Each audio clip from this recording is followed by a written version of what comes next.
You are now listening to The Raven by the great Edgar Allan Poe, performed by the questionably great Whisper Allen Poe. Once upon a midnight dreary, while I pondered, weak and weary, over many a quaint and curious volume of forgotten lore, while I nodded, nearly napping, suddenly there came a tapping, as of someone gently rapping at my chamber door.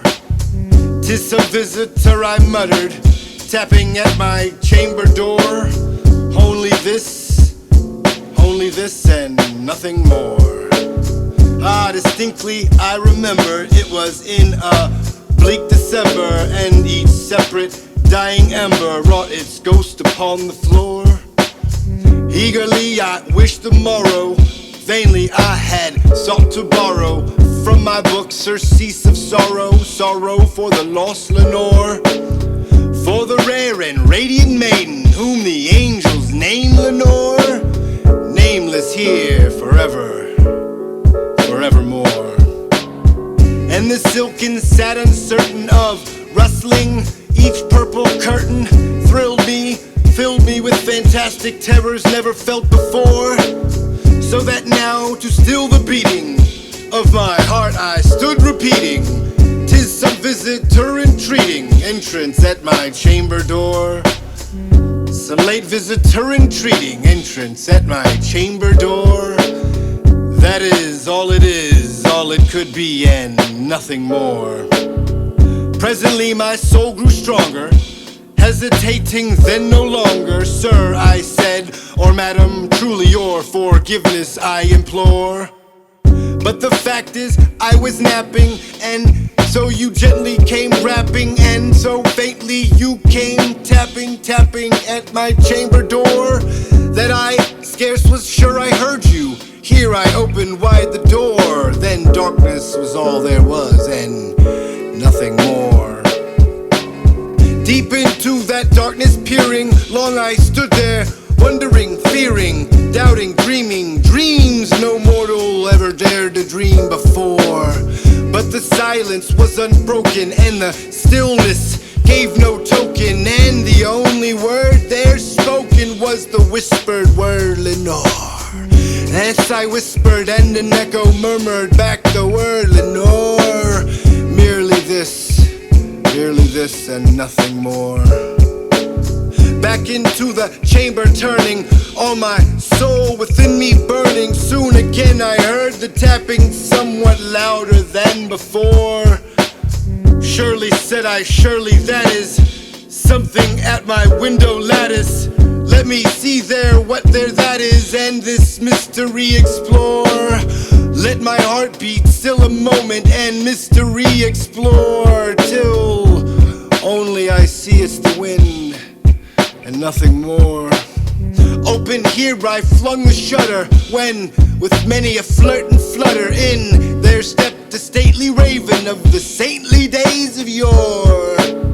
Not the least obeisance made he, not a minute stopped or stayed he, but with the mien of a lord or lady perched above my chamber door, perched upon a bust of Pallas just above my chamber door, perched and sat and stared and nothing more.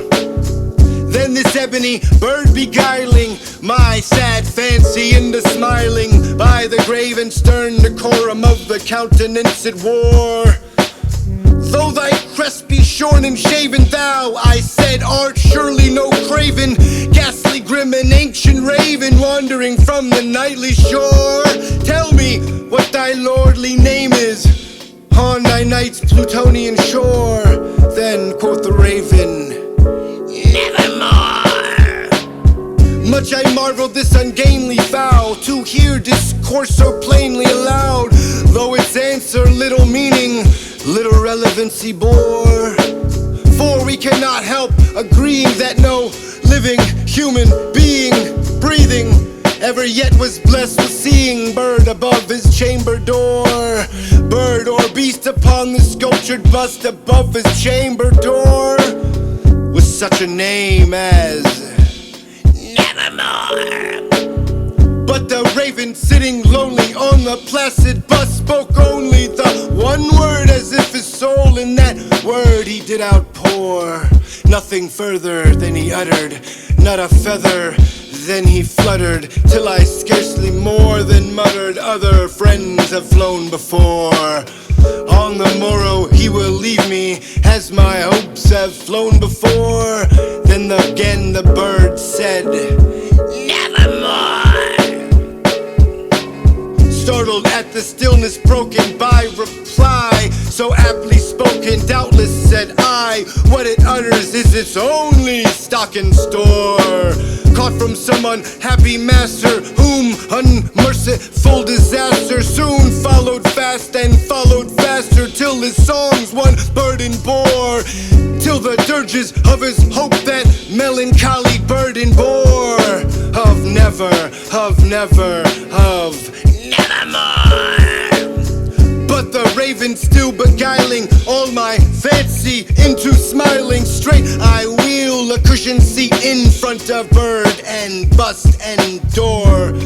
Then upon the velvet sinking, I betook myself to linking fancy unto fancy, thinking what this ominous bird of yore, what this grim, ungainly, ghastly, gaunt, and ominous bird of yore meant in croaking. Nevermore.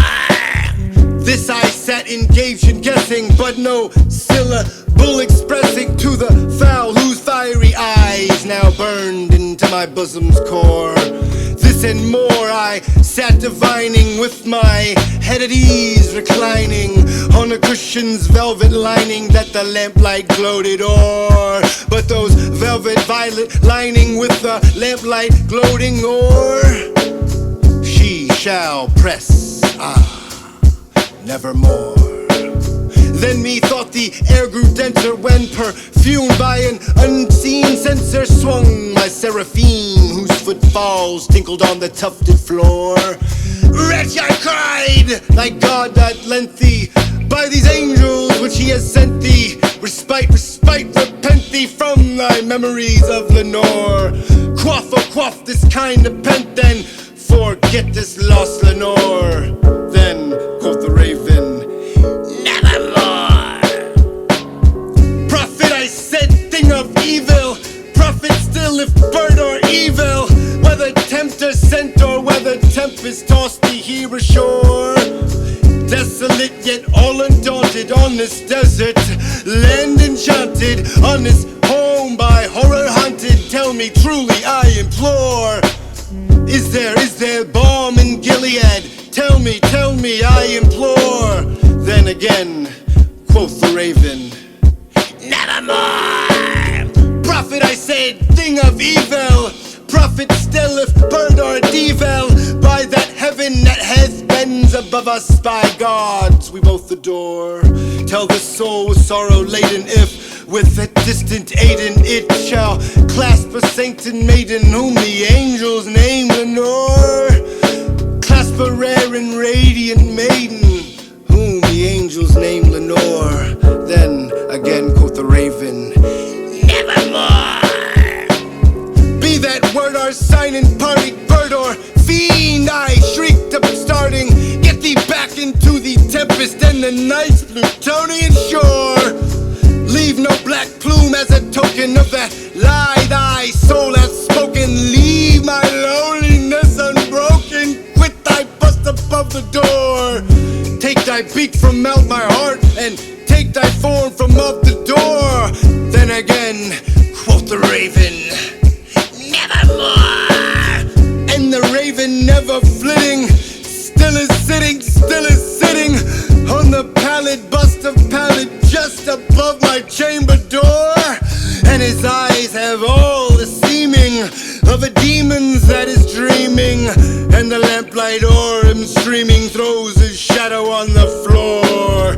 And my soul is from out that shadow that lies floating on the floor, shall be lifted Nevermore. the end, or should I say